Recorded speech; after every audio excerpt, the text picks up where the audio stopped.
Hello friends, എല്ലാവർക്കും good morning. അപ്പോൾ ഇഷ്ടം മാത്രത്തിൻ്റെ ഇന്നത്തെ ഒരു സൂപ്പർ ഹിറ്റ് വിശേഷത്തിലേക്ക് എല്ലാവർക്കും സ്വാഗതം. അങ്ങനെ നമ്മുടെ മഹേഷിനെ കാണിക്കുന്നത്. അപ്പം മഹേഷ് നല്ല ഉറക്കത്തിലാണ്. ആ സമയത്ത് ഇഷിതയെ ഒന്ന് കെട്ടിപ്പിടിക്കാം എന്നൊക്കെ വിചാരിച്ചുകൊണ്ട് കൈയെടുത്ത് വെച്ച് കഴിഞ്ഞപ്പോഴേക്കും ഇഷിതയെ കാണാനില്ല. അപ്പോൾ നമ്മുടെ മഹേഷ് ചാടി എണീറ്റ് ഇഷിത എവിടെ പോയി എന്നൊക്കെ ചിന്തിച്ച് കട്ടിൽ നിന്നിറങ്ങി പെട്ടെന്നൊന്ന് കാലൊന്ന് മുട്ടുകയാണ് നമ്മുടെ മഹേഷിൻ്റെ. അങ്ങനെ കാലം മുട്ടി താഴത്തേക്ക് നോക്കി കഴിഞ്ഞപ്പോഴേക്കും ദേ ബ്ലഡ് കിടക്കുന്നു. ആ ബ്ലഡ് കിടക്കുന്ന കഴിഞ്ഞപ്പോഴേക്കും മഹേഷ് പേടിച്ചു പോയി. അപ്പോൾ ബ്ലഡ് എങ്ങോട്ടാണ് പോയിരിക്കുന്നത് അറിയാൻ വേണ്ടി ആ ബ്ലഡിൻ്റെ പിന്നാലെ ഇങ്ങനെ നടന്നപ്പോഴേക്കും ബാത്റൂമിൻ്റെ സൈഡിലേക്കാണ്. ബാത്റൂം തുറന്നു നോക്കി കഴിഞ്ഞപ്പോഴേക്കും നമ്മുടെ ഇഷിതയാണെങ്കിൽ ബ്ലഡിൽ ഇങ്ങനെ കുളിച്ച് കിടക്കുന്ന ആ രംഗമാണ് കാണുന്നത്. ഇഷിത കിടന്ന് ഭയങ്കരമായിട്ട് കാറുന്നുണ്ട്. അയ്യോ മഹേഷ് എനിക്ക് വയ്യ, മഹേഷ് എനിക്ക് വയ്യ. ഇത് കണ്ട് മഹേഷ് പേടിച്ച് പോയിട്ട് ഇഷിതയെ അങ്ങോട്ട് പൊക്കിയെടുക്കുക. അമ്മയെ അച്ഛ എന്ന് പറഞ്ഞിട്ട് ഒച്ചത്തിൽ വിളിക്കണം. ഇവരെല്ലാവരും ഓടി വരികയാണ്, മഞ്ജിമയും ഓടി വരികയാണ്. അപ്പോൾ എന്ത് പറ്റി മഹേഷ്, എന്ത് പറ്റി എന്ന് ചോദിക്കുമ്പോൾ സ്വപ്നവല്ലിയാണെങ്കിൽ ഈ ഇഷിതയുടെ കാലിലേക്ക് നോക്കി കഴിഞ്ഞപ്പോഴേക്കും കാലിൽ കൂടി ഇങ്ങനെ ബ്ലഡ് ഒഴുകുന്ന ആ ഒരു രംഗമാണ് കാണുന്നത്. ഇത് കണ്ട സ്വപ്നവല്ലിയാണെങ്കിൽ എൻ്റെ ദൈവമേ ചതിച്ചോ എന്നൊക്കെ പറഞ്ഞുകൊണ്ട് നെഞ്ചത്തോട്ട് ഇങ്ങനെ കൈ വെക്കാണ്. എത്രയും പെട്ടെന്ന് ഹോസ്പിറ്റലിലേക്ക് എത്തിക്കണം മഹേഷ്, ഇനി ഒരു നിമിഷം പോലും വെച്ച് ഉറപ്പിക്കാനായിട്ട് പാടില്ല എന്ന രീതിയിൽ പറഞ്ഞുകൊണ്ട് മഹേഷ് ഉടനെ തന്നെ ഇഷിതയും കൊണ്ട് ഒറ്റ പോക്കാണ്. അങ്ങനെ നമ്മുടെ ഈ മഞ്ജിമ ചോദിക്കുകയാണ്, അമ്മ എന്ത് പറ്റിയമ്മേ, എന്താ സംഭവം? അവൾക്ക് ബ്ലീഡിങ് ആയതാണ്. ദൈവം ഇനി എന്താവും ഏതാവും എന്നറിയില്ല, കുഞ്ഞിന് എന്തെങ്കിലും സംഭവിക്കുമെന്നാണ് എനിക്ക് പേടി എന്ന് പറഞ്ഞുകൊണ്ട് മനസ്വിനി അവിടെ നിന്ന് പോവാണ്. അപ്പോൾ മഞ്ജിമയ്ക്ക് ഭയങ്കര മനഃശാന്തി ഇങ്ങനെ കിട്ടുകയാണ്. ദൈവം എന്ത് ആശ്വാസം. ഏതൊരു അവളെ കുഞ്ഞും കൂടി പോയി കിട്ടിയത് സമാധാനം. എന്തായിരുന്നു അവളുടെ അഹങ്കാരം. ഒരമ്മയാകാൻ പോകുന്ന അറിഞ്ഞു കഴിഞ്ഞപ്പോഴേക്കും അവൾ അഹങ്കാരം കൊണ്ട് അങ്ങോട്ട് തുള്ളുകയായിരുന്നു എന്ന് മഞ്ജിമ ഇങ്ങനെ ചിന്തിച്ച് കൂട്ടുകയാണ്. അങ്ങനെ ഇഷിതയും കൊണ്ട് ഹോസ്പിറ്റലിൽ എത്തുകയാണ്. ഹോസ്പിറ്റലിൽ എത്തിക്കഴിഞ്ഞപ്പോഴേക്കും അപ്പം തന്നെ ഐസിലേക്ക് കയറ്റുകയും ചെയ്യണം. കയറ്റി കഴിഞ്ഞപ്പോഴേക്കും പെട്ടെന്ന് തന്നെ ഡോക്ടർ ദേവിയെ വിളിക്കണം എന്ന് പറഞ്ഞുകൊണ്ട് നഴ്സുമാരെല്ലാവരും ബാക്കി എല്ലാവരും ഡോക്ടർ ദേവിയെ വിളിക്കുക. ഡോക്ടർ ദേവിയാണെങ്കിൽ കുറച്ച് കഴിഞ്ഞപ്പോഴേക്കും ഓടി അങ്ങോട്ട് വരികയാണ്. എന്താ ഇഷിതയ്ക്ക് പറ്റിയത് എന്ന് ചോദിക്കുകയാണ്. ഡോക്ടറെ എന്താ സംഭവിച്ചതെന്നറിയില്ല. രാത്രി നോക്കിക്കഴിഞ്ഞപ്പോഴേക്കും അവൾ ബാത്റൂമിൽ രക്തത്തിലിങ്ങനെ രക്തം ഒഴിച്ചു കിടക്കുന്ന സീനാണ് ഞാൻ കാണുന്നത് ഡോക്ടറെ. ഇത് എപ്പോൾ സംഭവിച്ചു, എത്ര നേരമായി ഒന്നും അറിയില്ല.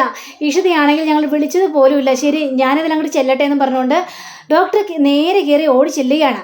അപ്പോഴേക്കും ഈ മഹേഷ് ആണെങ്കിലും അല്ലെങ്കിലും അവൾക്ക് ഇതെങ്ങനെ സംഭവിച്ചു ഒരു പിടിയും കിട്ടുന്നില്ലല്ലോ.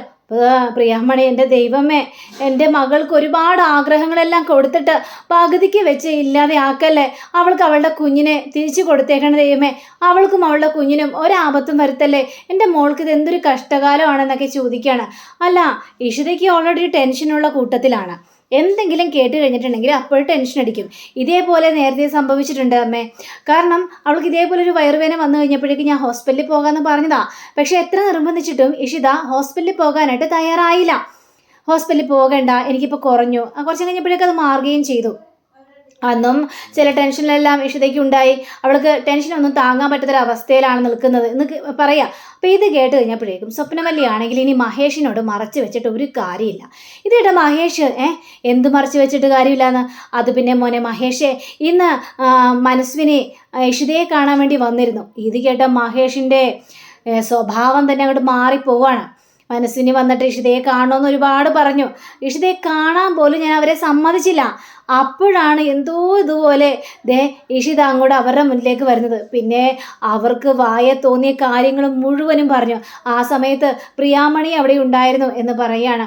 അപ്പോൾ പ്രിയാമണിയും പറയുകയാണ്, അതെൻ്റെ മോളെ വിഷമിപ്പിക്കുന്ന രീതിയിലാണ് അവരവിടെ കൂടുതൽ സംസാരിച്ചത്. പക്ഷേ അവർക്ക് കൊടുക്കേണ്ടത് മുഴുവനും ഞങ്ങൾ കൊടുത്തിട്ടാണ് വിട്ടത് എന്ന് പറയാം. പക്ഷേ അവളുടെ മനസ്സിൽ നിന്ന് അത് പോയിട്ടുണ്ടാവില്ല. ഞാൻ വിചാരിച്ചത് അവളെല്ലാം മറന്നു എന്നാണ്.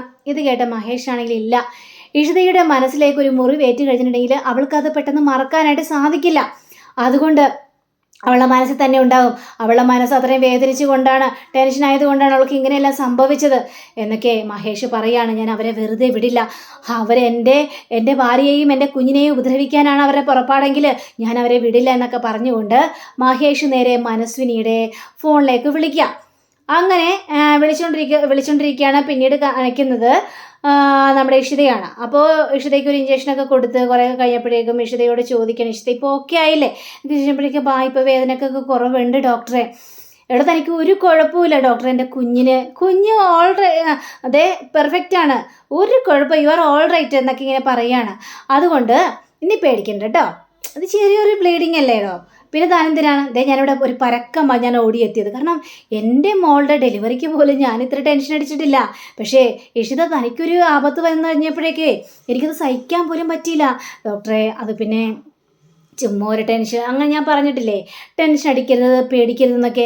എടോ, ഞാൻ വിചാരിച്ച താനൊരു ബോൾഡായ സ്ത്രീയാണെന്നാണ്. പക്ഷേ താൻ അങ്ങനെയല്ലല്ലോ ഇഷിതേ. ചെറിയ കാര്യത്തിനൊക്കെ ഇങ്ങനെ ടെൻഷൻ അടിച്ചു കഴിഞ്ഞിട്ടുണ്ടെങ്കിൽ അത് തൻ്റെ ജീവിതത്തെ ബാധിക്കില്ലേ? അപ്പോൾ അങ്ങനെയൊന്നും ടെൻഷൻ അടിക്കാനായിട്ട് പാടില്ല. പറഞ്ഞ മനസ്സിലായില്ലേ ഡോക്ടർ? ഇല്ല ഡോക്ടർ, ഞാൻ ടെൻഷൻ അടിക്കില്ല. കാരണം ഡോക്ടർക്ക് അറിയാലോ, എനിക്ക് സമൂഹത്തിന് മുന്നിൽ ഞാനൊരു പ്രസവിക്കാൻ കഴിയാത്ത സ്ത്രീയാണെന്നും പറഞ്ഞുകൊണ്ട് മാറ്റി നിർത്തിയല്ലേ, ഒരു കഴിവില്ലാത്ത സ്ത്രീയാണെന്നും പറഞ്ഞുകൊണ്ട്. പിന്നീടല്ലേ എനിക്കെല്ലാ കഴിവുണ്ടെന്ന് ഞാൻ തിരിച്ചറിയുന്നത്. അതുകൊണ്ട് തന്നെ ഏതൊരു പെണ്ണിനും തോന്നാവുന്ന മനസ്ഥിതി മാത്രമേ എനിക്കും തോന്നിയുള്ളൂ ഡോക്ടറെ. പെട്ടെന്ന് എനിക്ക് അമ്മയാകാൻ കഴിയും, ഞാൻ എല്ലാം കൊണ്ടും യോഗ്യതയുള്ളൊരു പെണ്ണാണെന്ന് അറിഞ്ഞു കഴിഞ്ഞപ്പോഴേക്കും എൻ്റെ മനസ്സിനെ നിയന്ത്രിക്കാൻ പോലും പറ്റിയില്ല. പിന്നെ എൻ്റെ കുഞ്ഞിനെ എന്തെങ്കിലും ആപത്ത് പറ്റുമോ എന്നുള്ളൊരു ചിന്ത എൻ്റെ മനസ്സിനെ അലട്ടിക്കൊണ്ടിരുന്നു ഡോക്ടറെ എന്നും പറയാണ് ദേഷിത. ഞാനേ തൻ്റെ കുഞ്ഞിനെ കാണാൻ വേണ്ടിയാണ് ഞാൻ ആഗ്രഹിച്ചുകൊണ്ടിരിക്കുന്നത്. ആ കുഞ്ഞിനെ എനിക്ക് മഹേഷിന് കൊടുക്കണം.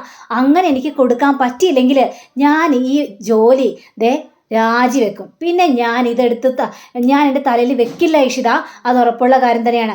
അപ്പോൾ എൻ്റെ ജോലി തെറിക്കാതിരിക്കാൻ വേണ്ടി താൻ എൻ്റെ മനസ്സിനെ തൃപ്തിപ്പെടുത്തിക്കോ, അതിനുള്ള ഉത്തരവാദിത്വം തനിക്കാണ്. ഇത് കേട്ട നമ്മുടെ ഇഷിതയാണെങ്കിൽ അതെനിക്ക് ഇഷ്ടപ്പെട്ടു ഡോക്ടറെ, എന്നെ മനസ്സമാധാനിപ്പിക്കാൻ വേണ്ടി പറഞ്ഞല്ലോ ഡോക്ടറെ. ഇല്ല, ഞാൻ സത്യമുള്ള കാര്യം പറഞ്ഞതാണ്. പക്ഷെ തൻ്റെ കുഞ്ഞിനെന്തെങ്കിലും സംഭവിച്ചു കഴിഞ്ഞാൽ പിന്നെ ഞാൻ ഡോക്ടറായിട്ട് ഉണ്ടാവില്ല കേട്ടോ എന്നൊക്കെ ഇങ്ങനെ പറയുകയാണ്. അങ്ങനെ നമ്മുടെ മഹേഷ് സ്വപ്നവലിയെ മനസ്സിനെ വിളിക്കുകയാണ്. മനസ്സിന് ഫോൺ എടുക്കുകയാണ്. ഞാൻ മഹേഷാണ്, നീ എന്തിനാണ് ഈ പാതിരാത്രി എന്നെ വിളിച്ചത് എന്ന് ചോദിക്കുകയാണ്. ആവശ്യമുണ്ടായിട്ട് നിങ്ങളെ വീട്ടിൽ പ്രശ്നം ഉണ്ടാക്കാൻ വേണ്ടി വന്നാണോ? ഓ അത് ശരി, നിൻ്റെ വീട്ടിൽ വന്ന് 2 വർത്തമാനം പറയണം തോന്നി, അതുകൊണ്ടാണ് ഞാൻ വന്നത്. നിങ്ങളെ വേഷം കെട്ടൊക്കെ ഇപ്പം തന്നെ നിർത്തിക്കോളാം. എൻ്റെ സ്വഭാവം നിങ്ങൾക്ക് ശരിക്കും അറിയാൻ പാടാത്തത് കൊണ്ടാണ്. എൻ്റെ വീട്ടിൽ വന്ന് എൻ്റെ ഭാര്യയോട് അനാവശ്യമായ പറഞ്ഞ നിങ്ങളെ ഞാൻ കത്തിക്കും. മഹേഷ് കത്തിക്കുമെന്ന് പറഞ്ഞാൽ കത്തിച്ചിരിക്കും. ഈ മഹേഷിൻ്റെ യഥാർത്ഥ സ്വഭാവം നിങ്ങൾ പുറത്തെടുപ്പിക്കരുത്. പറഞ്ഞ മനസ്സിലായല്ലോ? എൻ്റെ ഇഷിതയ്ക്കോ എൻ്റെ കുഞ്ഞിനോ എന്തെങ്കിലും സംഭവിച്ചിട്ടുണ്ടെങ്കിൽ നിങ്ങളെ വീട്ടിൽ വന്ന് ഞാൻ ശരിയാക്കും. ഇതൊക്കെ കിട്ടുന്നപ്പോഴേക്കും നിൻ്റെ വീട്ടിൽ വന്ന് ഞാനിങ്ങനെയൊക്കെ പറഞ്ഞതിനാണ് ഇത്ര പ്രശ്നം. ഞാനിപ്പോൾ ഹോസ്പിറ്റലിൻ്റെ മുന്നിലാണ്. നിങ്ങൾ പ്രാർത്ഥിച്ചോ എൻ്റെ ഭാര്യയ്ക്കും കുഞ്ഞിനൊന്നും പറ്റരുതെന്ന്. പറ്റിയിട്ടുണ്ടെങ്കിൽ അറിയാലോ, ഈ മഹേഷ് വരുമെന്ന് പറഞ്ഞാൽ വരും, കത്തിക്കുമെന്ന് പറഞ്ഞാൽ കത്തിക്കും. അങ്ങനെ പറഞ്ഞിട്ട് ഫോൺ വയ്ക്കുക. മനസ്സിനിക്ക് സ്വപ്നവല്ലിക്ക് ശരിക്കും അങ്ങോട്ട് പേടിയായി. മനസ്സിനാണെങ്കിൽ ദൈവമേ, അവൻ ഭ്രാന്ത് പിടിച്ചൊരു അവസ്ഥയിലാണല്ലോ. അപ്പോൾ ഇഷിതയ്ക്ക് എന്തൊക്കെയോ സംഭവിച്ചു, അതുകൊണ്ടാണ് അവൻ ഇങ്ങനെയൊക്കെ പറയാനുള്ള കാരണം. ഇതിപ്പോൾ അവന് ഇങ്ങോട്ട് വന്നു കഴിഞ്ഞിട്ടുണ്ടെങ്കിൽ എന്നെ തല്ലി കൊല്ലുമല്ലോ, അത് ഉറപ്പാണ്. അങ്ങനെ മനസ്സിനെ വിചാരിച്ചുകൊണ്ട് മനസ്സിനുടെ ഇളയ മകനെ വിളിക്കുക, നമ്മുടെ മാധവിനെ. ഇപ്പോൾ മാധവ് നല്ല ഉറക്കത്തിലായിരുന്നു. അപ്പോൾ ഫോൺ ബെല്ലടിക്കുന്നത് കേട്ട് കഴിഞ്ഞപ്പോഴേക്കും മാധവ് നോക്കി കഴിഞ്ഞപ്പോൾ അമ്മ. അപ്പോൾ ലയൻ ചോദിക്കുക, എന്ത് ഇവരെന്തിനാ ഈ പാതിരാത്രി വിളിക്കുന്നത്? എടുക്കണ്ട, മനസമാധാനം കളയാൻ വേണ്ടിയായിരിക്കും. കട്ടാക്കി മാധവ, വേണ്ട, ഈ നേരെയുള്ളത് സമയത്ത് വിളിച്ചല്ലേ, അപ്പോൾ എന്തെങ്കിലും പ്രശ്നമുണ്ടോ നോക്കാം എന്ന് പറഞ്ഞുകൊണ്ട് ഫോൺ എടുക്കുകയാണ്. എന്താ നിങ്ങൾക്ക് വേണ്ടത്? മോനെ മാധവ് നീ എത്രയും പെട്ടെന്ന് ഇങ്ങോട്ട് വരണം. എന്തിനു ഞാൻ വരണം? ഞാനെന്തിനാണ് വരുന്നത്? എന്നെ എൻ്റെ ഭാര്യയെയും സമാധാനത്തോടെ ജീവിക്കാനായിട്ട് നിങ്ങൾ അനുവദിക്കില്ലേ? ഞങ്ങൾ സ്വസ്ഥമായിട്ടൊന്ന് കിടന്നുറങ്ങുകയാണ്. ആ സമയത്ത് എന്തിനാണ് ശല്യപ്പെടുത്താൻ വേണ്ടി വിളിക്കുന്നത്? മോനെ മാധവേ, നീ ഇപ്പോൾ വന്നില്ലെങ്കിൽ നാളെ അമ്മയുടെ ശവമായിരിക്കും നീ കാണാൻ പോകുന്നത്. അത് ഇന്നും കാണുന്നത് നാളെയും കാണുന്നത് ഒരേപോലെ തന്നെയാണ്. മാധവേ, നീ അങ്ങനെ പറയരുത്. ആ മഹേഷ് എന്നെ കൊല്ലുവിടാ. മഹേഷ് കൊല്ലുവെന്നോ? എന്തിന് നിങ്ങളെ കൊല്ലുന്ന? അത് പിന്നെ ഞാനിന്ന് മഹേഷിൻ്റെ വീട്ടിൽ പോയായിരുന്നു. അത് ശരി, നിങ്ങൾക്ക് വേറെ ഒരു പണിയില്ലേ? നിങ്ങൾ എന്തിനാ അവരുടെ വീട്ടിലേക്ക് പോയത്? അത് പിന്നെ ഞാൻ ഇഷിതയോട് കുറേ കാര്യങ്ങളൊക്കെ പറഞ്ഞു. എൻ്റെ സംസാരം കേട്ടിട്ട് അവളിപ്പോൾ ഹോസ്പിറ്റലിൽ അഡ്മിറ്റ് ആണെന്ന് പറയുകയാണ്. നിങ്ങൾ എന്തൊരു തള്ളയാണ്! നിനക്ക് മനസാക്ഷി എന്ന് പറഞ്ഞൊരു സാധനമില്ലേ? നിങ്ങളെന്തൊരു ദുഷ്ട സ്ത്രീയാണ്! നിങ്ങൾക്ക് എങ്ങനെ ഇങ്ങനെയൊക്കെ മനസ്സ് വരുന്നു എന്നൊക്കെ ചോദിക്കണം. മോനെ, എനിക്ക് അങ്ങനെയെല്ലാം സംഭവിച്ചു പോയി. ഇനിയിപ്പോൾ അവൾക്ക് എന്തെങ്കിലും സംഭവിച്ചു കഴിഞ്ഞാൽ ഉറപ്പായിട്ടും മഹേഷ് എന്നെ ഇവിടെ വന്ന് കൊല്ലും. അത് ഉറപ്പുള്ള കാര്യം തന്നെ. കൊല്ലണമെങ്കിൽ നിങ്ങൾ അങ്ങോട്ട് കൊല്ലട്ടെ. നിങ്ങൾക്ക് അങ്ങനെയൊക്കെ വേണം. നിങ്ങൾ ഇതല്ല ഇതിനപ്പുറവും നിങ്ങൾ ചെയ്തു വിടും. നിങ്ങൾ ഇതാവില്ല, ശരിയാവില്ല. നിങ്ങൾ ശരിയാവാതെ ഇങ്ങനെ ഇരിക്കുകയാണ്. അതുകൊണ്ടാണ് നിങ്ങൾക്ക് ഇങ്ങനെയെല്ലാം സംഭവിക്കുന്നത്. നിങ്ങൾ ഫോൺ കട്ട് ചെയ്തിട്ട് പോകുമെന്ന് പറഞ്ഞുകൊണ്ട് ഫോൺ കട്ട് ചെയ്യുകയാണ്. പക്ഷേ ഈ മനസ്സിനിടെ ഒരു കാര്യം പോലും കേൾക്കാനായിട്ട് മാധവ് തയ്യാറായില്ല. അപ്പോൾ ലയക്കാണെങ്കിൽ ആകെ പേടി തോന്നുകയാണ്. അയ്യോ മാധവേ, നിങ്ങളുടെ തള്ള എന്തൊരു തള്ളയാണ്, അവർ സമാധാനത്തോടെ ജീവിക്കാൻ അനുവദിക്കില്ല. നിങ്ങളൊന്ന് മഹേഷിനൊന്ന് വിളിച്ചു നോക്കും മാധവേ. വേണ്ട, എനിക്ക് മഹേഷിനെ വിളിക്കാനുള്ള ഒരു യോഗ്യതയില്ല, അതുകൊണ്ട് ഞാൻ വിളിക്കില്ല. അതല്ല, ഇനിയിപ്പോൾ ഇഷിതയ്ക്ക് എന്തെങ്കിലും സംഭവിച്ചിട്ടുണ്ടാവോ, ഇഷിതയ്ക്ക് അബോഷനായിട്ടുണ്ടാവോ? ദൈവമേ, എന്തെല്ലാം പാപങ്ങളാണ് ഇപ്പം എൻ്റെ തലയിലേക്ക് വന്നു ചേരാനായിട്ട് പോകുന്നത്. എനിക്കത് ഓർക്കാൻ പോലും പറ്റുന്നില്ലല്ലോ എൻ്റെ ദൈവമേ എന്ന് പറയാം. പിന്നീട് ഡോക്ടറെ കാണിക്കാനും ഡോക്ടർ പുറത്തേക്ക് ഇറങ്ങുകയാണ്. അപ്പോൾ മഹേഷ് ചോദിക്കാനും ഡോക്ടറെ എങ്ങനെയുണ്ടെന്ന് ചോദിച്ചപ്പോഴേക്കും ഒരു കുഴപ്പമില്ല കേട്ടോ. കൊച്ചും അമ്മയൊക്കെ സുഖമായിട്ടിരിക്കുന്ന, കൊച്ചിന് ഒരു കുഴപ്പമില്ല, കൊച്ചു നല്ല ആക്റ്റീവായിട്ട് വയറ്റി തന്നെ ഇങ്ങനെ ഇരിക്കുന്നുണ്ട്, ഒരു കുഴപ്പമില്ല. പക്ഷേ ഇഷിതയ്ക്ക് എന്തെങ്കിലും ടെൻഷൻ വരാതെ ഇങ്ങനെ ആവില്ലല്ലോ. എന്തുകൊണ്ടാണ് ഇഷിതയ്ക്ക് ടെൻഷൻ വരാനുള്ള കാരണം? അത് പിന്നെ വേറെ ആരുമല്ല, ആ മനസ്വിനിയാണ് എന്നിങ്ങനെ ഇത് പറയുകയാണ് നമ്മുടെ ഇഷിതയുടെ അമ്മ പറയുകയാണ്. പ്രിയാമണി പറഞ്ഞു കഴിഞ്ഞപ്പോഴേക്കും അത് ശരി, മനസ്സിനെ ഇവിടെ ഒന്ന് പറഞ്ഞായിരുന്നോ? അതിനുള്ളൊരു കാരണക്കാരും ഡോക്ടർ തന്നെയാണല്ലോ ഡോക്ടറെ. കാരണം ഡോക്ടറിൻ്റെ മനസ്സ് മാറി. ഇപ്പോൾ പശ്ചാത്താപം കൊണ്ട് നീറുകയാണ് ഡോക്ടറിൻ്റെ മനസ്സ്. പക്ഷെ മനസ്സിനി അങ്ങനെയല്ല, അവരുടെ സ്വഭാവം മാറില്ല. അവർ ഇനി മാറണമെങ്കിൽ അടുത്ത ജന്മം എടുക്കണം. ഈ ജന്മത്തിൽ അവർ ക്രൂരത കൊണ്ട് നിറഞ്ഞു കിടക്കുകയാണ്. അതുകൊണ്ട് അവർ മാറാനായിട്ട് തയ്യാറാവില്ല. ഇതൊക്കെ കേട്ട് കഴിഞ്ഞപ്പോഴേക്കും ഡോക്ടറാണെങ്കിൽ ഇഷിതയെ ഞാൻ ഒരിക്കലും കൈവിട്ട് കളയില്ല. കാരണം ഇഷിതയെ തകർക്കാൻ നോക്കുന്ന ആരുടെയും മുന്നിൽ ഞാൻ പ്രതികരിച്ചിരിക്കും എന്ന് ഡോക്ടർ പറയാം. അപ്പോൾ അങ്ങനെയും കാണിച്ചുകൊണ്ടാണ് നമ്മുടെ ഇന്നത്തെ റിവ്യൂടെ അവസാനിച്ചിരിക്കുന്നത്. അടുത്ത റിവ്യൂവിനെ കാത്തിരിക്കുക, സബ്സ്ക്രൈബ് ചെയ്യുക. എല്ലാവർക്കും നല്ലൊരു ദിനം ആശംസിക്കുന്നു. നമസ്കാരം. Thank you. See again. By.